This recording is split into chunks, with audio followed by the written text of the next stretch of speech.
If you hate lead generation, the fastest way to grow your business is through referrals and client retention. Over the next 5 minutes, I'm going to explain to you why this is the most slept on tactic in over 90% of businesses. My name's Alan Miles. I'm the owner of Sales Ultra, Lead Legends, and alanmiles.com. I've helped over 200 businesses, both online and offline, level up their lead flow, their sales, and their business frameworks to not only increase their revenue, but to maximize their profit as well. So let's dive in. So there's 3 key topics that we want to look at. The first one is client retention. The way to approach this is, first of all, you need to understand what is your average. So take a look at all of your clients that you've had since the day you started trading and take a look at how many of those clients you were able to retain. We want to understand the average length of your client, but we also want to understand how many times do they re-sign with you. So do they go into a new program, like an Ascension program? Or just they go from a low ticket to a mid ticket? Or do they just come in, you only have one program, so once they've completed it, do they leave?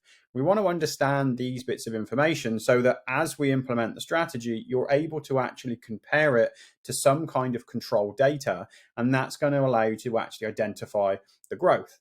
So once we understand your averages, you then need to identify the leak. So what I mean by that is simply, where are you losing people? Where is the drop off? For quite a lot of people, this will be at the end of their first main program if they're an online coach or consultant, because they have nothing to send people to, and because of how they sold that program initially. So think of it from the perspective of, if you're offering a solution and the client is coming in expecting to never need to work with somebody again once they finish a 4-month program, it becomes quite difficult and a bit inauthentic to try and then sell somebody into another program once you've already made that promise that they're not going to need another program. So we need to identify the leak and start to really then map a clear path. And this brings us to the third point: map a clear path of how you're going to get people through that journey and how that needs to be portrayed to the customer so that they feel engaged with the process. We want client retention to feel natural, to feel like the clear and obvious path for people, because people don't just stop learning, they don't just stop growing, and they don't just stop needing support, they just go and get it somewhere else. So how do you map that journey out for yourself? The next thing is looking at referrals. Again, start with that control data, find your averages.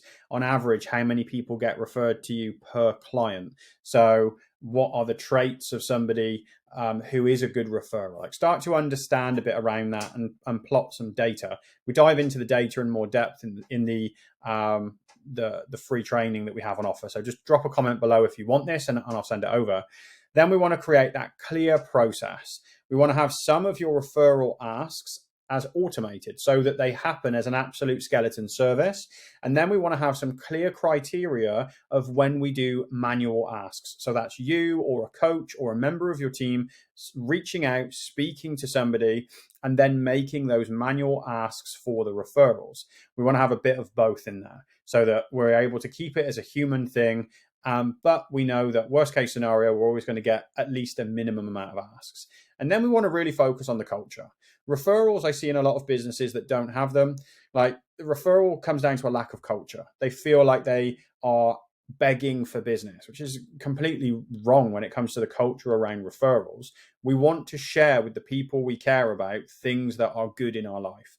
Even if you think you're in a funny niche that isn't going to have referrals, you will be surprised. There is a way and a structure to create a great culture around referrals, where you're driving that as a really key part of your business, especially if you hate lead generation. You need these 2 engines running really well. And then finally, KPIs. I just want to touch on this really briefly. So the first thing is looking at referrals. So for referrals, we really want to be striving for, as a minimum, for every 1 client we have, 2 referrals. So a 1-to-2 ratio. So you can see immediately, if you bring in 1 client from traditional lead generation and they can bring 2 other people with them, your business is going to at least double, if not triple or beyond. Now, not every client is going to bring you 2. Some will bring you more, some will bring you less. So we want that to be an average KPI across the business. And then we have client retention. We want that to be sitting at around 80%. It's inevitable. Not everyone is going to stay with you all of the time. At some point, there will always be drop off. But if we can hold 80% client retention, and add in 2 referrals for every client, you are going to have a booming business that does not need a high level, if any, front end lead generation once you've got those clients coming in, because it becomes a cascade effect. With all that in mind, if you would like the complimentary training, drop a comment below and I'll send it over to you in the DMs. No need to opt in for anything. It's complimentary, completely free. Just drop a comment below and I'll send it over.